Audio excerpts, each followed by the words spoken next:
You could be the prettiest princess in the whole entire world. You could spend hours grooming yourself and taking care of your physical appearance. But if you neglect your heart, your mind, and your spirit, your energy is always going to speak so much louder than your looks ever will. And action.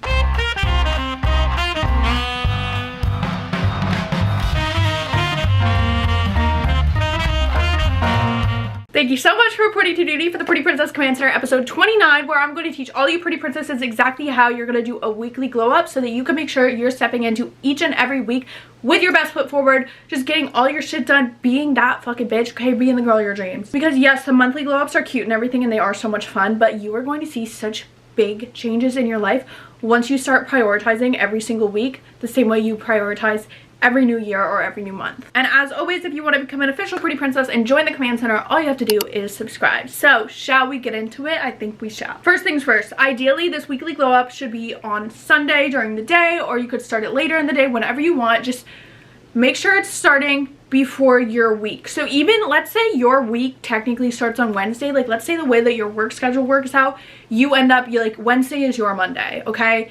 Do whatever you need to do, but just this is the routine you're gonna do at the start of each new week. So for me, it's always gonna be Sunday. I love doing this on Sunday. I usually do half of it in the morning and the other half in the evening. Whatever you want to do, just make sure you're starting it on the day before your new week starts. And if you're like, what even is a weekly glow up? Like, what am I getting myself into? A weekly glow up is exactly what it sounds like. It's a weekly glow up. But not only are we going to glow up physically and in our physical environment, we're going to glow up mentally and we're going to glow up emotionally, because just making sure that you're taking care of up here and you're keeping yourself in check is so important. Because I've said it before and I'll say it again, when you look good, you feel good. When you feel good, you do good. You're better.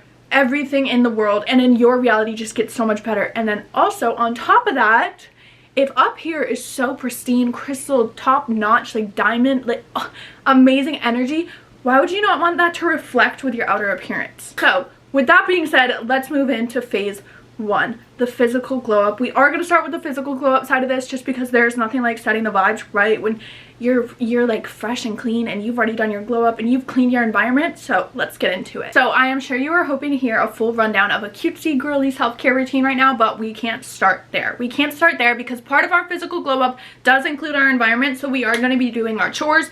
We're going to be getting our space right, because your environment is a direct reflection of your mind. In most cases, obviously, there's certain things that can be out of our control once in a while, but for the most part, your environment and how you take care of your environment, the environment you surround yourself in, is always a direct reflection of your mental state. Having a clean, fresh, organized space is literally the best way to start the week with your best foot forward. So I'm sure all of you have your own little chores that you like to do every week, your weekly chores, your Sunday reset routine. But if you're looking for some inspiration and you're just like, okay, I don't even know where to start with this because I literally don't do that right now, I kind of just clean like whenever I feel like it, here is the list of things that you need to do every single Sunday to do your weekly glow up. Starting off strong. Change your sheets. Wash your bedding, change your sheets, whatever you need to do. If you have 2 sets of sheets, switch them out, clean the other one. Whatever you do for your sheets, change your sheets. There's literally nothing better than starting a fresh week with a fresh set of sheets. Oh my gosh, especially when you go to bed after you shaved your legs and you're all lotion and it's cold, crisp sheets. There's literally nothing better. It's so amazing and it's so slept on. So if you're the type of person you're like, oh well, I don't really care to. No, care to. Okay? Next thing you're gonna do is you're just gonna make sure that your clothes are put away, and if you have random hangers in your closet, like organize your closet space, okay? Organize your clothes, organize your closet. Maybe you have clean clothes to put away from the laundry basket, whatever the case may be, you have a load of laundry to do. Just put your clothes away. Put everything back where it goes. Organize your closet. Like, I know that you probably have some random hoodies just kind of like stuffed in your closet somewhere. Like, organize it. Your dresser drawers, refold everything, because I know things get jumbled. Like, it happens to the best of us. No matter how structured you are, it happens, okay? Just reset everything. Put everything at the baseline. Pretend somebody's gonna come in. Pretend MTV is coming into your bedroom and they're gonna do a little welcome to my crib. Do that. The third thing is wash your makeup brushes and wash your hair brushes. Your hair brushes you can kind of get away with doing twice a month instead of 4 times a month. However, I do think it's in your best interest to just get in the habit of doing it every single week. For my makeup brushes, I just go ahead every Sunday morning, I just wash them, and it's annoying, but I'm so happy once I do it, because literally if I go too long, even if I skip a week of washing my makeup brushes, I will break out. Like, it breaks me out so bad when I don't wash my makeup brushes, and I'm somebody who does my makeup almost every single day, so not washing them is is literally stupid. It's me just setting myself up for failure. And the hair brushes, if you're somebody who always styles your hair or you use any type of products in your hair, you're getting buildup on your brush. So just fill up the sink with water, a little bit of soap. You can pour vinegar in there if you really want to, but you don't have to. Just let them soak face down. And then after they soak for like 30 minutes, you can brush out all the hair, all the product that's in there. And it'll just make your brushes last so much longer. It'll make your hair look better. It'll make your products go on better. Like, it's just good, okay? Just get in the habit of doing that. Take care of your things. Take care of the things that you use to take care of you. Next is just clean up all your spaces. Just tidy your spaces. Clean them. If you wait till Sunday to do your deep cleaning, whatever you want to do, or if you clean throughout the week and you just need to tidy on Sunday, just clean your spaces, organize them.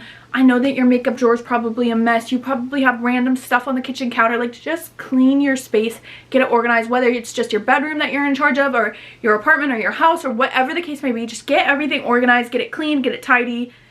Just clean, okay? Clean. Also, I highly recommend doing the same thing with your car if you have a car, because Lord knows cars can definitely get overlooked and neglected when it comes to the Sunday resets, just because you're not in them as often as you're in your house or your home probably. And then the last non-negotiable for the chore side of the physical glow up is cleaning out your purse, because I know you have so many lip combos in there that should not be in there. And I know when you go to do your makeup in the morning and you look for your lip combo, you're like, oh, I can't find it, I'll just get this other one. And then that one ends up in your purse and they're all floating in there, and you have the Walgreens receipt from last night at 9 p.m. when you were like, oh, I really need some M&Ms. Like, I know that your purse is just a mess, so just clean it out. Start fresh.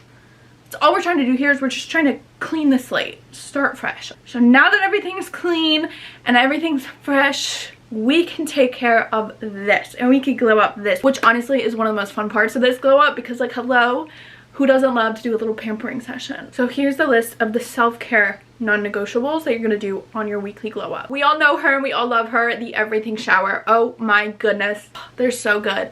Do a nice little sugar scrub, a salt scrub, exfoliate your body completely. If you shave everywhere, like top to tail. Ugh, shave it all, girl. If you shave. If you don't, do whatever you want to do. But if you do, get it all done. You're gonna do a clarifying shampoo. It's important that you're doing a clarifying shampoo at least once a week. If you use product in your hair, or if you do oiling in your hair, you want to remove all this buildup, because that ends up weighing your hair down. Kind of hurts your hair growth, just because if you have too much buildup going on up here, then your hair is going to be like, I don't know what to do, and it's not going to do anything. Like a nice deep conditioning mask after you shampoo. Just really just enjoy your time in there. Honestly, I like to listen to a podcast while I'm in the shower. I put my phone up on the ledge so it's not getting wet.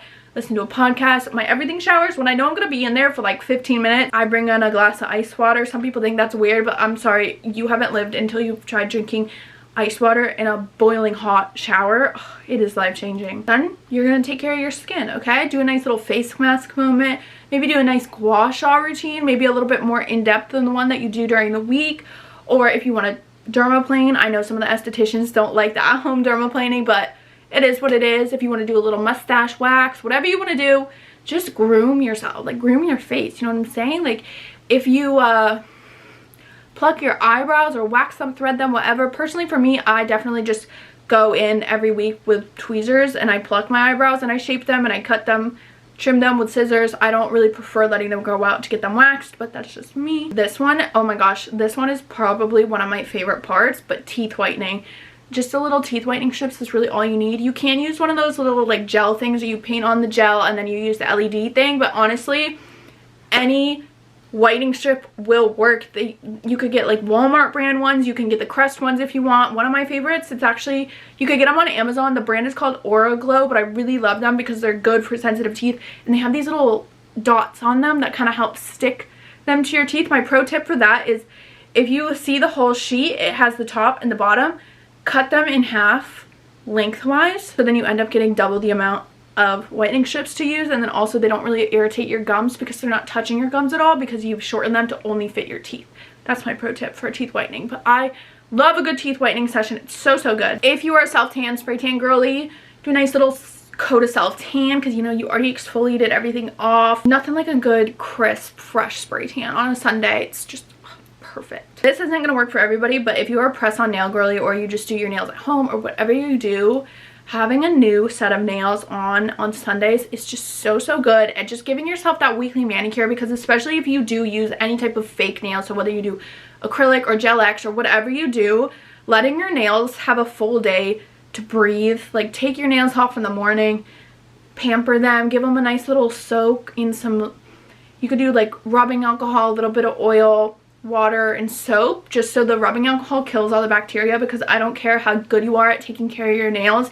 If you use fake nails, if you use any type of anything on your nails, water gets under there and it creates bacteria. So you could be the cleanest person in the whole world, but if you wear any nails of any type, they're growing bacteria under it. Like, I hate to break it to you, like, that's not gonna stop me from being press-on girly till the day that I die, but you do need to definitely take a little bit better care of your hands and your nails if you do fake nails. So hence why mine are off right now. I'm about to put a new set on, but I've already done the cuticle care, I've already cut them, I've already done all the things that I need to do to prep them. But also I know that some people don't like to do weekly nails. For me, if I can make my nails last 2 weeks, I will, but sometimes I just get really sick of them and I want them off. I want them to breathe for the week, and then I put a new set back on. And also press-ons are so cheap, so even if I were to do a new set every single Sunday, that's like $28 a month, as opposed to getting them done at a salon spending, let's call it $85 a set. That's crazy. And I do just want to say that the physical glow up part of the routine definitely should be altered to fit your schedule. So for example, I like to go ahead, I'll take the sheets off on my bed, start them in the washer, I'll put my face mask on, and then usually I have a basket of clothes to put away, so I'll put a basket of clothes away, fold my clothes, tidy up my closet, organize my dresser and everything, take my face mask off, and then I'll put my teeth whitening strips on. Those stay on for about 30 minutes. That's when I'll go clean my makeup brushes, I'll do my hair brushes. Oh, and I did forget to mention hair oiling, because weekly hair oiling will literally benefit your scalp so much. You'll see so much hair growth once you start doing a weekly hair oiling session. The reason I didn't mention it before is because I wanted to tie this into how this probably isn't gonna look. Like, I'm gonna clean and then I'm gonna pamper myself. It could, but for me, I like to habit stack, so if I could get the random things done, like the quicker I can get something done, the happier I am. So for me, I usually like to hair oil on Saturday night. Like, if I'm not doing anything on Saturday night, I'll do my hair oil, I'll put my hair in a bun while I sleep. When I wake up, then I'll go through my little routine, and then once I'm done with most of my chores, I do all my chores, and then I'll do the everything shower at the very end of my routine. So I've already done my teeth whitening, already prepped my nails for a manicure, I've already done all that, and then I go into the everything shower. So that's when I'm doing my full body scrubs, I'm washing my hair, I'm getting all the oil out of my hair from before. So really just figure out how all of these things are going to fit into your routine the way that you like them. Because for me personally, like, I would much rather be able to have my face mask on while I'm doing my sheets and everything, and also that helps me because I'm very competitive. So I know if I put my face mask on, I set my timer for 12 minutes, let's say it's like, okay, I have 12 minutes to put all my clothes away and completely clean and organize my closet and my dressers, and then I take my face mask off, and then I have 30 minutes with the teeth whitening strips on. I can clean my makeup brushes, I can clean my hair brushes, I can get however many other things I need to do, I can clean up my purse during that time, that stuff. But the physical glow up, that is the gist of the physical glow up, okay? Those are the non-negotiables. Just figure out how this is going to fit into your schedule, but make sure it's done every single week consistently so that it does end up fitting into the weekly glow up. You know what I'm saying? Anyway, now that we have all that out of the way, we are physically correct, okay? We are stunning, we are gorgeous, we are glowing, our space is pristine, it smells good, we have some candles lit, whatever the vibes are. Now we can move into phase 2. This is the mental glow up. This is where we're going to be doing our weekly planning session, okay? So get out your notebook, get out your daily agenda, get out your Google Calendar, get out your iPad, whatever you use to plan your weeks and to plan your days, get it out. Ideally for me, this would happen at night. I'm already in my jammies, I'm lotioned, I'm all good to go, and I'm in bed probably like 2 or 3 hours before I'm going to bed, and that's when I like to start this side of the glow ups. We already have the physical stuff done, that's been done for quite a while, but now it's time to wind down and really just focus on glowing up here. So the first thing you're gonna do is what I like to call the weekly audit, and it's exactly what it sounds like. You're literally just gonna audit the previous week that you just had. So take a look at last week as a whole, and I want you to write down every single win that you had and every single downfall that you had. And this is where you're gonna have to be completely honest, because being in denial about your own actions is literally just not gonna get you anywhere in life. It's gonna keep you exactly where you are, and if you wanna be anywhere else, you're gonna have to push yourself outside of your comfort zone. And a lot of times our comfort zones start with us. not being able to take accountability for our actions and our shortcomings, but also being able to acknowledge when we're doing something right and when we're doing good things. Because a lot of times it is sometimes hard to be like, well, I am proud of myself. It is hard to say that sometimes, especially if you've grown up in a way that people just kind of expect absolute top performance from you. It's not really an achievement when you get there.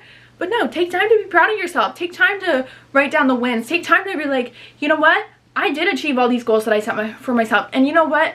I didn't wake up as early as I wanted to, so that's a downfall. But the win of that downfall could be, but here's what I learned.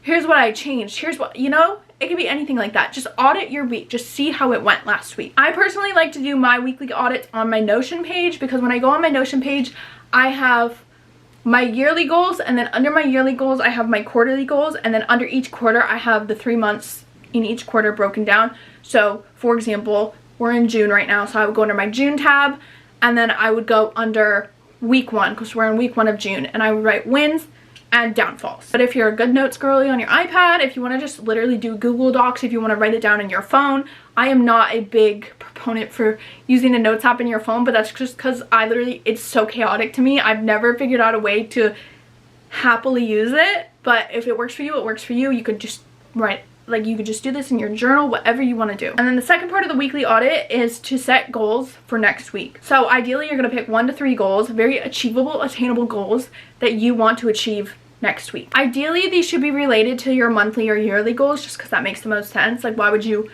try to fit something into your week that really has nothing to do with the big picture? Like, it has nothing to do with the big goals that you set for yourself. But if you have something little that you're just trying to be better at incorporating every single day, like, for example, something that I recently started doing, and I did make it for my weekly goal this week actually, is to do my red light therapy mask every morning while I'm meditating. I meditate for 10 minutes every morning, and I could just leave the mask on for 10 minutes every morning. And that's actually something that I made as a June habit. So it is something that I've already been wanting to keep track of for June, but I know me, and I know that I need to have it as a goal too, to really kickstart myself into it, because I could just have it on my habit thing and maybe I'll be good at it for this week and then I'll fall off. But if I also know that I have it as a goal, that by the end of the week I'm gonna have to check back in with myself and be like, okay, did I do it? And I think that's just the biggest thing, is knowing that you can take accountability for yourself, and knowing that when you do take accountability for yourself, you actually believe it and you actually take it serious. So that's why for me, yes, I already set it as a monthly habit, but I went one step further and I said, but this is going to be my goal for this week, because I know that I'm going to be disappointed in myself if I didn't do that. We're only in the first week of June and I already didn't hit a goal. I'm not going to let that happen. So let's say one of your yearly goals is, I want to run a marathon in December. And you're already signed up for it and you know that it's going to happen, but maybe you've been slacking on your training for it and you kind of just want to get back into the habit of being consistent for training for it. Maybe instead of writing run 5 miles every single day, Monday through Sunday, maybe that's not quite attainable right now. Maybe it is, but for this example, let's say that it's not. Instead of having that as your weekly goal, just write run 10 miles this week. So maybe on Monday, you're feeling super motivated, you're feeling super amazing, and you run 5 miles. Tuesday, you're like, oh my gosh, I'm so sore, I haven't ran in so long. You take the day off from running, you don't run. Wednesday, you run 2 miles. Boom, we're at 7 miles. Only 3 miles to go, and we're already on Wednesday. You know what I mean? Just little things like that that make sure that you know, I will achieve this weekly goal as long as I do it in a way that I know I can show up. So that's the weekly audit session of the mental glow up, and now we're gonna move into the weekly planning session, which arguably is one of my favorite parts of this whole thing. I love planning. I just love planning things. I don't know why. I think, actually I do know why. I think it's because I am so just all over the place all the time, and if I don't have structure to follow, then I will just like do a little bit here, a little bit there, a little bit there, and I'll be just all over the place, and I'll have like 20% of everything done rather than having 100% of everything done, you know? So that's why I really like to plan it out, and it took me a very long time to realize I do like structure, I do like routine, and I just like it when I'm the one who makes it for myself. The way this is gonna work is you're literally just gonna plan your whole next week. So if you're doing this on Sunday night, you're planning Monday to next Sunday. That's what you're doing. I like to do this on Google Calendar. It's free and it's easy, and that, for me, that's just the easiest way, where I go onto Google Calendar and I see it and I say, okay, this is my week. If you want to do it in a paper planner, if you want to do it on a GoodNotes planner on your iPad, whatever works for you. Mr. Special does it on a whiteboard. He has a whiteboard on a wall in his room, and that's how he does it. The easiest way to go about this is start with what you already know is happening. So let's say you work a 9 to 5 Monday through Friday. I don't care if it seems stupid to put it in there, put it in there.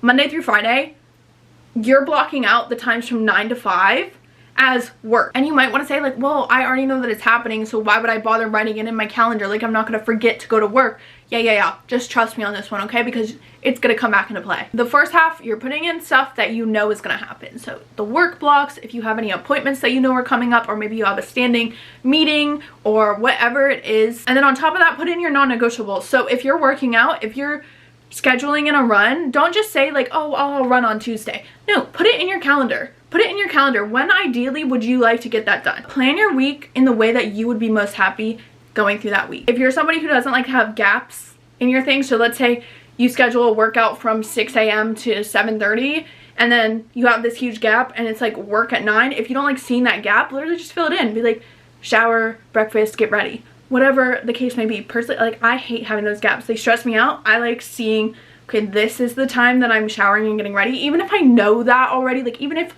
logically that's what I should be doing next, I don't care. I'm gonna put it in my calendar so I can see it. Also, putting in all those non-negotiables, like the workouts, even if they're subject to change, whatever, it literally just reaffirms to your subconscious mind, like, okay, this is what my weeks look like. This is how I spend my life.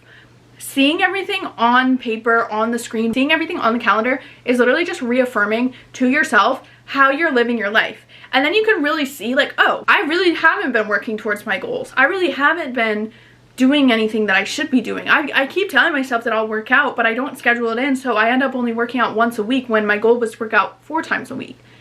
You'll literally be able to see like, I have all this extra time. Like, if your calendar stops when you get home from work and there's nothing else planned, and you're complaining about, oh, well, I don't have enough time to do this, I don't have enough time to do this, but somehow you're still going to bed at like midnight every night, you have plenty of time. You're not too tired. You can figure it out. It just depends on what you want to do with the time that you have. Which leads me to, after you schedule out all the standing appointments, all the non-negotiables, all the work, all the personal life that you know is happening, schedule in your hobbies, schedule out dinner with your friends, your dates with your boyfriend or girlfriend or partner, whoever. Schedule in, oh, I'm gonna study this. I'm gonna work on learning this language. I'm gonna work on learning this. I'm gonna work on this part of my side hustle. I'm gonna come up with website designs for this brand. Like, whatever it is, schedule in the things that are gonna get you to where you want to be, where you're trying to go. Literally, the key to success with anything is making a plan and sticking to it. And making the plan doesn't always guarantee that the plan will be able to be actioned out exactly how you have it planned, but it makes sure that you built this structure where if inevitably when variables happen that make this have to move to over here, and on Thursday I can't do that, but we can reschedule to Friday night, it ensures that you've created this structure where you can move everything around and you could still get everything done. Planning is literally the key to success with anything you do. Planning and executing. We've had the physical glow up, we've had the mental glow up, so now we can move to phase 3, the emotional glow up, which I already said the other part was my favorite, but this is also my favorite. It's all my favorite. I love the weekly glow ups. They're so good. So this one is gonna happen all in your journal. We don't need the agendas anymore. We don't need the goal books. We don't need the Google calendars. Just the journal. Ideally, you should definitely be in bed, maybe light a candle, a little pillow mist, and just get ready to relax. Like, put on a jazz playlist in the background. Oh, it'll be so good. There are so many ways you can go about this journaling session, and if you are a pro at journaling and you don't need my help, then you're good. Go journal however you want to journal. But if you are wanting a little bit more guidance, then here's some really good journal prompts, if I do say so myself, to help you really get into this weekly journaling session. So first things first, I just want you to start with gratitude. And I know everybody says it, but everybody says it for a reason, because the more that you're grateful for in life, the more you'll find to be grateful for. And it's the classic example. If you start thinking about, oh, yellow cars, you're gonna start seeing yellow cars everywhere, and that's literally how it works. Just start writing down everything you're grateful for. It doesn't have to be structured pretty, it doesn't have to be anything, just literally, I'm grateful for this, I'm grateful for another day on this earth, I'm grateful for having a washing machine that cleans my sheets, I'm grateful for being able to make my bed myself, I'm grateful for having water to drink, I'm grateful for having warm water to take a shower in, I'm grateful for the fact that I'll probably wake up tomorrow morning. I'm grateful for the fact that I have a job that gets me, like, that pays me well. Whatever the case may be, just write down as many things as you want and can think of to be grateful for. If you have a hard time with this, that's cool. It takes everyone a little bit, and some days it's easier to find things that you're grateful for than others. Just 5, okay? Just start with 5. If you want to go more, go more. The world is your oyster. Do whatever you want. It's your journal. Another good way to think about gratitude is think of everything that happened last week that if they didn't happen, you'd probably be a little bit bummed out. If you're the type of person to be like, oh, I fucking hate my job, like it's so annoying, you're gonna be so negative about it. There are 2 sides to every single coin, okay? So on the one side, sure, maybe your job sucks. Maybe it's literally the worst and you can't wait to leave and you're already looking for new jobs and you've already submitted your resumes and you hate showing up to work. But on the flip side of that coin, I'm so grateful that I have a job that pays me money so that I could afford to buy groceries for myself, that I could afford my rent, I can afford to spend money on things that I like. 2 things can be true at the same time. It's okay. Just because you're grateful for something doesn't mean that it hasn't once annoyed you. It hasn't once bothered you. Like, I'm sure you're grateful for a friend in your life that's probably pissed you off before, but you love them regardless. So that's the gratitude portion. We love gratitude around here. It's literally what just keeps making your life better. We're gonna move into the more journal prompt session, and like I was saying before, like if you already know what you like for your journals, then by all means go ahead and do that, but here are some really good journal prompts if you're in need. Prompt number 1 is literally just, how was last week for me? What are some key moments that really stuck out for me this past week? Were there times that I was really happy or really upset? Just literally reflect on your week. If you have a harder time doing this in your present mind, literally just pretend that you're writing a letter to somebody about how last week went. So you could write this letter to your future self, you could write this letter to your past self, I like to write letters to God, you could write this letter to God, you could, if you have a relative that you don't speak to, or if you have somebody in your life that's passed away, like you can write this letter to whoever. You can write it to somebody that's alive too. Like I don't know why I went like dark on that, but you could write it to an imaginary friend. Like literally you could write it to your childhood teddy bear. Just if you have a hard time just being able to like sit down and journal, just pretend you're writing a letter to somebody.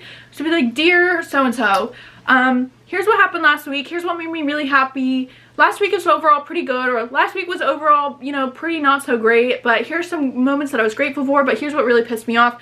Just let it out. Like we're not trying to, there's no agenda in this, just literally we're trying to reflect on our week. We're trying to see how last week was for us. There's no agenda, there's no, oh, you need to make sure that you're happy all the time and nothing can ever bother you. No, just let it out. Just let it out. Just get your thoughts out. The next prompt is, what did I learn last week, either about myself or about the world around me? Because in most weeks, most days, you end up learning something.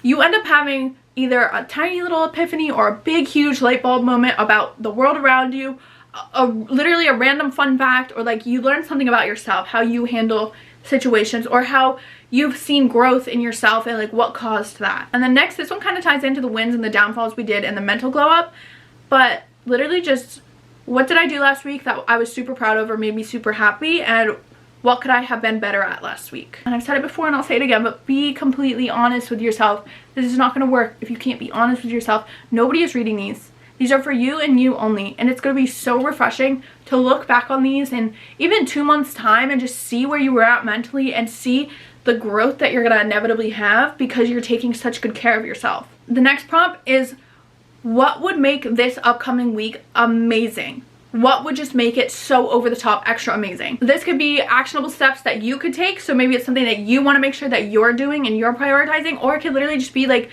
a random blessing that you're hoping will fall into your lap. It could literally be anything. Just what could happen next week that would literally just completely make your life so amazing and make the week just the best week ever. And then lastly, just what are my intentions for next week? What are my affirmations for next week? You can write these in the form of I intend to. So let's say you look at your weekly goals. For me, like let's say my red light therapy mask in the morning, what I would write is I intend to do my red light therapy mask every morning that I'm doing my 10-minute meditation.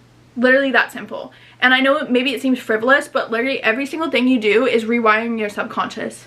That's all you're doing. That's all it's for. This journaling prompt is honestly a little bit more fun. I just feel like it lets me be more creative, and it kind of hits the marks of everything, but in a much more creative and fun way. And this helps you actually feel what you'll feel next week rather than just kind of like statements and responses to questions. I prefer something like this. I feel like when I'm doing like a guided prompt or anything, like I don't know, I get too off track with the guided ones. That's why I really like to do this. But literally write a letter to your current self. So your today's self, write a letter from next week, so next Sunday, you point of view, aka the girl of your dreams, because all we're trying to do here is step into every week the same way that the girl of our dreams would. So you're here, you have Monday, Tuesday, Wednesday, Thursday, Friday, Saturday, Sunday. Write a letter to you right now from you right here. Like, just fill yourself in on everything that you did this week. Fill yourself in with all the blessings that happened, whether or not you're sticking to your goals, just all these things. And this is going to put you in the most idealistic mindset. So you know what your ideal week is going to look like. You know what your most ideal behavior is going to be and all that good stuff. I wrote like a few sentences of an example. So basically mine would sound like, dear Kat, I had such an amazing week. OMG, I ended up working every single day just like I told myself I would. And when I tell you my muscles were so sore, but I'm so proud of myself. I proved to myself that I can literally do anything that I set my mind to. On Wednesday, I went to lunch with my best friend and the waitress ended up giving us a free dessert. How amazing is that? So just stuff like that. Like literally just the best possible way that your week could go. Write that out as if it's already happened. Write it from the perspective of you next Sunday who's already lived this amazing week that you're about to live. So with all that being said, we are done. And I really don't have a Pretty Princess playbook for you. I don't have a phase 4 for you because this whole video was basically that. But if you do want some orders to take home, you could just figure out how you want to plan your weeks, whether you want to use Google Calendar, whether you want to use a whiteboard, your notebook, a paper planner, whatever the case may be. Just figure out the best way you want to go about it. Figure out, test, like play around, like do the journal prompts, do the letter writing. Figure out what you like to do. Figure out a structure that you want to structure your Sunday reset, your weekly glow up, anything like that. But overall, weekly glow ups are just going to completely elevate your life in so many ways that you might not even be able to tell right now. But yeah, so on that note, I do believe episode 29 is officially closed and it's come to an end. And I hope you have a Pretty Princess day.